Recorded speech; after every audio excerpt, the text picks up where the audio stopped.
Dudes and dudettes, how are you guys? This is Chazzy and welcome back to Cinema Chazzy, the very first Cinema Chazzy after my break here, reviewing movies that I watch, sometimes old, sometimes new, regular, classic, modern remakes, this and that. I think that there might have been a few synonyms there somewhere, but it's all good. You guys know what this is all about, In case you missed my last two vlogs, yes, I have a new scenario that I built here. I kind of slightly modified my background there, my scenery, and also, I brought the camera and myself a little bit further away from the background so you guys can see a little bit more, And it's been a few days since I recorded a video because, I already got a haircut, shaved and all that, I look pretty good, I feel good.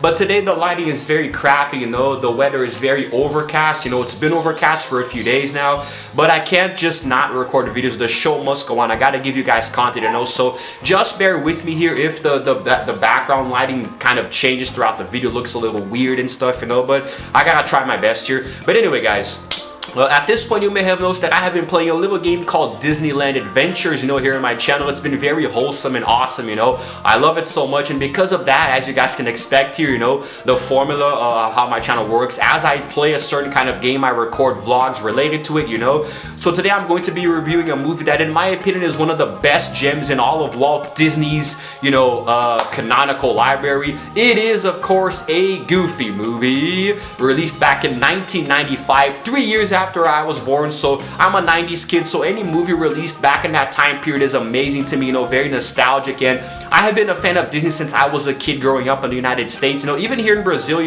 I watched a lot of movies dubbed in Portuguese, of course, but when I went to the US, I started to watch them in English, the native language. And although I love every single Disney character in the main line, like for example, we have Mickey and Minnie and Donald and Daisy and Goofy, Pluto, Unfortunately, Goofy doesn't have a mate, does he? He has no girlfriend, as far as I know. I think in Disney's House of Mouse, he briefly dated Clarabelle, the cow, at some point, but I don't know. I'm gonna get into that later. So I have always liked Goofy the most. I don't know why. Maybe because he was always all goofy and slapstick, all yep, to them go skate all over the place. Okay, I'm sorry. I'm not Bill Farmer, okay? I can't do it, okay? But I've always been a very big fan of these freaking birds. Shut up!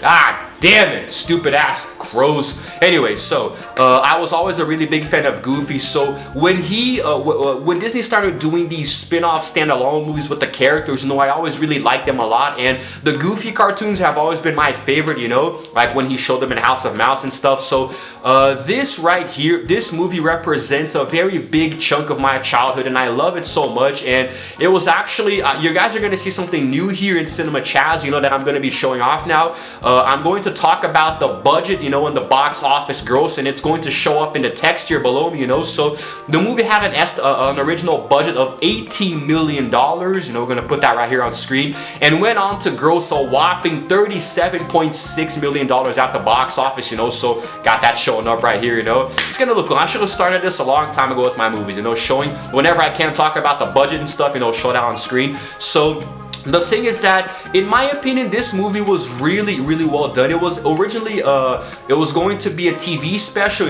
kind of like a standalone thing, after Goof Troop, the animated television series, But they decided to expand more on Goofy, the character, give him a more detailed backstory, And essentially kind of help him grow a little bit more as a standalone Disney character, So kind of give him an emotional side that could resonate with audiences a little bit more, And it worked really well. The story is that, Max, his son Max, gets into trouble at school, so he takes him on a unfortunately misguided road trip, to go fishing together, as his father took him, way back in the 60s. So that was the idea, as like a father-son bonding thing, which of course, Goofy being anyone's father doesn't exactly work out the way that it should, but it's a very, very emotionally driven story, very cool, and the cross-country adventure, allows them to bond more as father and son, and all these years later, that movie still holds up really well. The moral lessons in it, it's one of the reasons why I'm still so close to my own father today, because we did grow up, well, when I was a kid, he would watch these movies with me, so it just resonated so well. Before I continue, I'm going to show you guys a clip here from this classic gem of a Disney film. Morning, son. Dad. Oops, I forgot. Morning, son. Came to see if you had any dirty clothes. Well, there they are. Help yourself. Max, thought we talked about this. Yeah, look, I'm sorry, Dad. I'll take care of it later. Oh, what's the big rush? I'm running late. The nostalgia tingles and flows within my veins. Oh my god, guys, you know, if we listen to each other's heart, you will find that we are not all that far apart, you know, that kind of thing. Man, Tevin Campbell really laid a really amazing soundtrack for this movie, man. You know, just amazing. I love it so much. We're gonna talk about that later. So the story starts off, you know, showing the relationship between Goofy and his son Max, who is 14 and in school, and I do believe it's middle school, maybe high school. I actually don't remember, you know, too much, but maybe it says here on my cheat sheet. Does it? It does not. Okay, so anyway, Max unfortunately pulls a little stunt in school to impress his crush Roxanne, you know. He goes on stage and puts on a little show, singing to the song of this singer called Powerline, you know, who he considers to be the greatest pop singer on the planet, and he tries to pull off a little show, but unfortunately it goes wrong. It has really bad results, and he gets in trouble in school for it. And then the principal, I believe it's the principal, you know, I'm pretty sure it's the principal. Yes, he goes to the principal's office. Yes, the principal.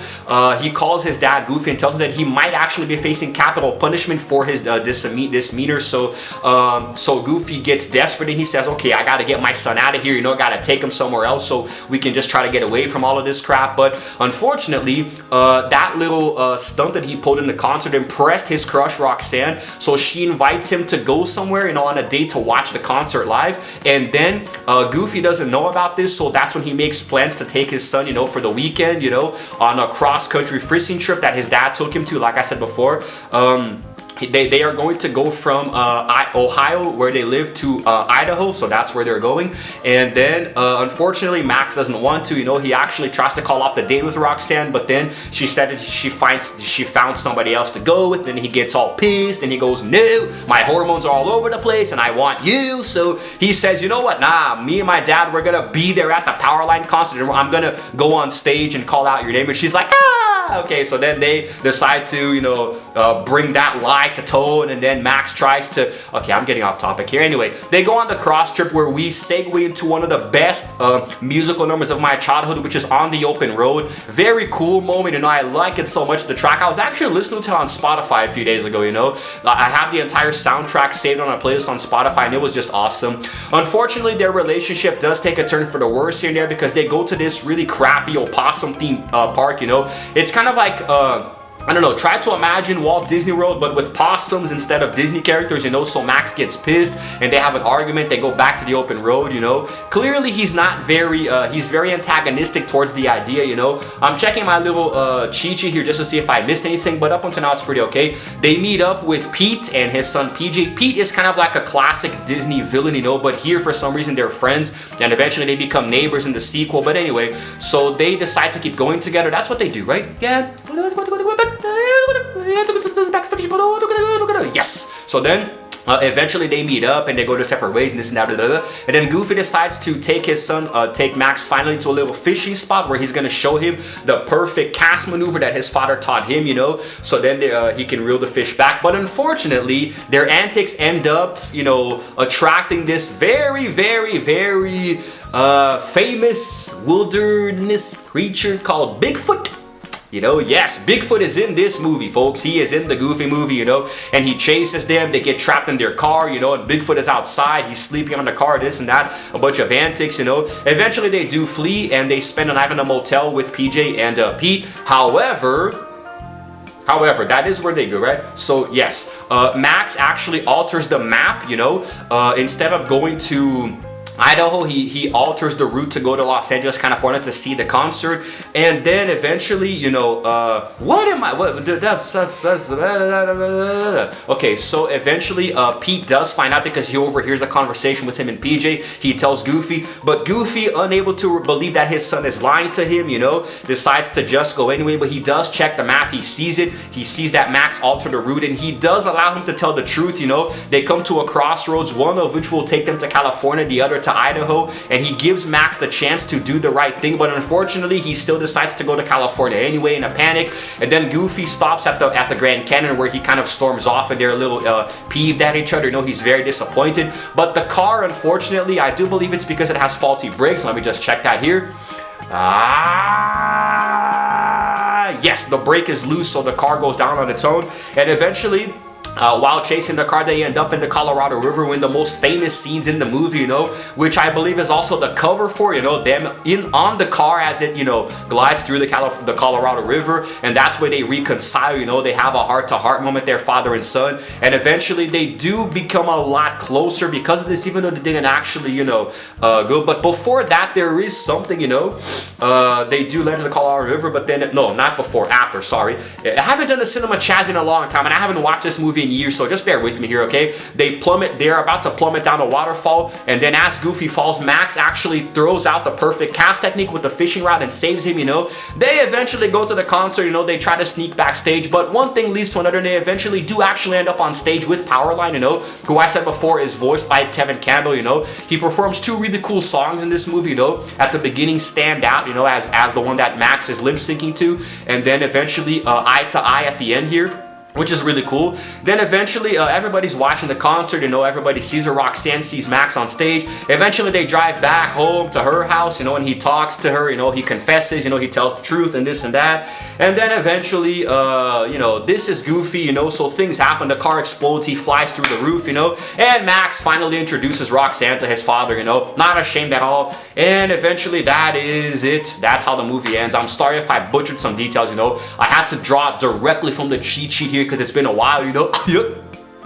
The hell was that? Okay, why don't we take a look at another clip here while I assess the damage here. What the hell was that? He's got high hopes. He's got high apple pie in the sky. Hopes. Oops, there goes another rubber tree.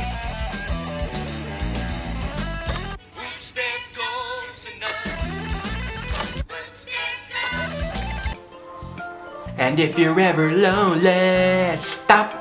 You don't have to be. Okay, enough of that crap. So, now a little bit about the production behind the movie, you know, and as I said before, a lot of the cast was brought in from Goof Troop, you know, to reprise their roles, their voices, you know, and they did age up Max considerably because he was a young child in that show, you know, and he actually was in high school in this movie. I said middle or high in the beginning, but he actually was in high school, and it's actually really nice. I'm gonna have to read directly from the source here, you know, some of the things here. Now, this movie was the first feature film directorial debut for Kevin Lima, who was an animator and also a Disney story artist, you know. So he also went on to direct movies like Tarzan, 102 Dalmatians, Enchanted, you know, way later in 07. So instead of keeping Goofy as just one-dimensional and showing his antics, you know, he decided to create an emotional story arc for the character to show more of his feelings, you know, and what his relationship is with his son. He is a single father, you know. I don't believe there is any even mention of a motherly figure in Max's life at any point, you know, but obviously he was conceived somehow,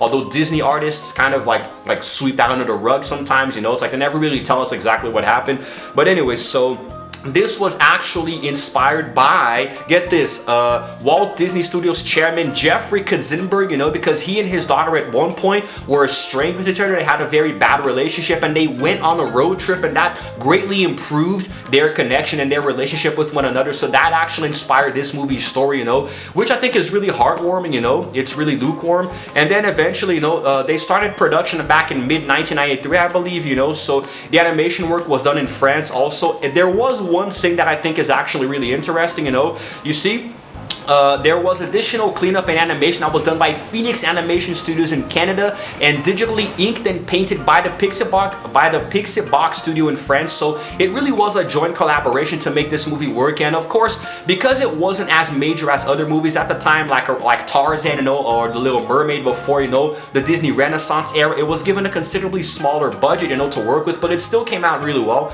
It was very well animated. And Bill Farmer, who was the voice of Goofy since like forever, you know, he was actually told to, I do believe it was suggested the idea that he give Goofy a more realistic voice instead of his regular cartoonish one, you know, but Bill was confused at that, you know. I mean, audiences are going to want to see Goofy with the voice that they had grown accustomed to, you know, so of course that was kept in, you know, but it was really nice. He actually did a lot of recording work, you know. I think he did he spent 43 days recording like no, sorry, damn it. He spent 43 days recording dialogue over the span of 2.5 years, to make the character come to life in this movie. So all of the other actors as well, but of course I prefer Bill Farmer, So he recorded his lines in that manner for about a week and a half, until eventually the way that I said before, the regular Goofy voice, he did that for a week and a half before eventually it was said, you know what, you really should keep that original Goofy voice. It sounds a lot better, So that's when he went back and redid it. And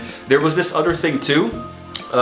It was going to originally be released on Thanksgiving 1994. However, that was postponed, because of a single dead pixel in the film's animation. They were actually using the monitor to capture that, and there was a dead pixel there. So it actually forced them to recapture 3/4 of the film again with a non-defective monitor, So just a nice little detail that I thought was really cool. And yeah, man. And also, of course, the character of Powerline was, the pop singer was also very heavily inspired by, of course, by artists like Michael Jackson, Prince, and Bobby Brown, So Tevin Campbell at the time was an R&B artist, who sang. I think he was starting off his career at that point, so that's when he eventually decided to, a lot of cars passing by today, what the hell? He decided to give the voice of Powerline, and bring that character to life, and he recorded the choreography behind the green screen, so that was really cool. Came out really well. I loved it so much, especially the final number of the character Powerline, and that's pretty much it, man. Don't really know what else I can say. So yeah, before I continue, let's just segue to the next one here with another clip from the movie. Now look where you got us, Dad. Where I got us. You should have let me stay at home. Why? So you'd end up in prison? Prison? What are you talking about?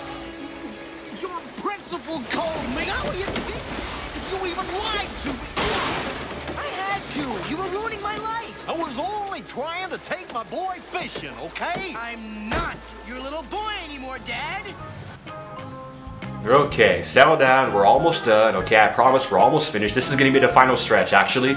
Now, one of the best aspects of the movie, in my opinion, is the soundtrack. There are a plethora of songs, both instrumentals and actual sung lyrics, There are 6 original songs that were composed for the movie, and which starts off with After Today, right at the beginning. Then there's also Stand Out, which was the one that was covered in in the movie, the singer Powerline wrote this song and Max covers it, in that little concert that gets him in trouble. Then there's On the Open Road. And then there's Lester's Possum Park, and then there's Nobody Else But You, which is a collab between Goofy and Max. Bill Farmer does provide the singing voice for Goofy, but the singing voice for Max is actually done by Aaron Locher. I don't know how to pronounce his name, because actually the actual voice of Max, the speaking voice, is done by Jason Marsden, but Aaron Locher is the one who sings, I'm probably mispronouncing his name so badly. And then, of course, there is Eye to Eye, which is the final song that is sung, in the concert by Powerline. And the movie itself, it's funny because Disney originally didn't even like it too much, because Jeffrey Katzenberg was recently fired. It was greenlit by it was greenlit by him, but then he was later fired before the movie officially released. So Disney only put that movie out due to a contractual obligation. It was in his contract. He made the movie, so they had to put it out. However, even though there was a meager impression at the box office and nobody really liked it too much, it would eventually go on after the home media release. It would eventually go on to gather a cult following. It like the fans developed such a love and attraction towards this movie, myself included. And since 2015, it was considered a much more prominent property within the Disney vault. So that's why they like it so much. And I don't know, they have really embraced it in recent years. So that's one of the things that I like the most. And I managed to meet Goofy in that gameplay of mine, in Disneyland Adventures, the very first one, walking around Main Street, so that was really cool as well. And there was a sequel much later. It was direct to video.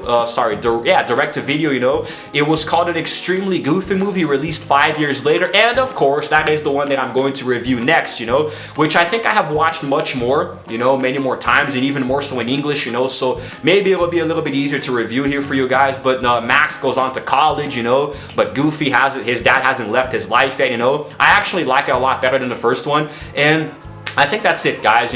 I'm really sorry if I butchered a few details here and there. I had to look at the cheat sheet a lot. I'm not even exaggerating. It has been years since I've seen this movie. Years, you know, like several years behind, you know. So I tried to watch it online, you know, but I couldn't find it on any streaming service. Maybe it's on Disney Plus. Most likely it is, but I don't have it, and I couldn't convince any friends to lend me their accounts to watch it, so I just had to go from memory, you know, read directly from here, watch a few clips. But anyway, that's it, guys. If you happen to like this review, if it gave you the feelings of nostalgia, you know, then go ahead and like this video, please. And, you know, I'm sorry that I'm coming back so crappily, sloppily. It's been a while since I've done Cinema Chazzy, you know, but I'm trying really hard here to get back into the swing of things. So, yeah, that's it. Every time I come back from a break, I feel a little weird, you know. But anyway, if you happen to like this video, please go ahead and give it a like, and also subscribe to my channel because I release videos every single day. And while you're at it, hit the notification bell to know exactly what time I upload, eh? Videos every single day, God willing. I love this movie so much, man. You know, it felt good to review it, you know. One of the greatest works of art by Disney of all time that just completely shaped my childhood, you know. To this day, I love Goofy, you know. I love his wacky antics, and this movie represents so much to me, you know. It just felt good, you know. It feels good to finally talk about it here. And I guess that's it. I'm almost gonna cry now because it reminds me so much of my youth. Anyway, guys, this is Chazzy signing out for now, and as always, I will see you guys in the next video. Roll the outro screen.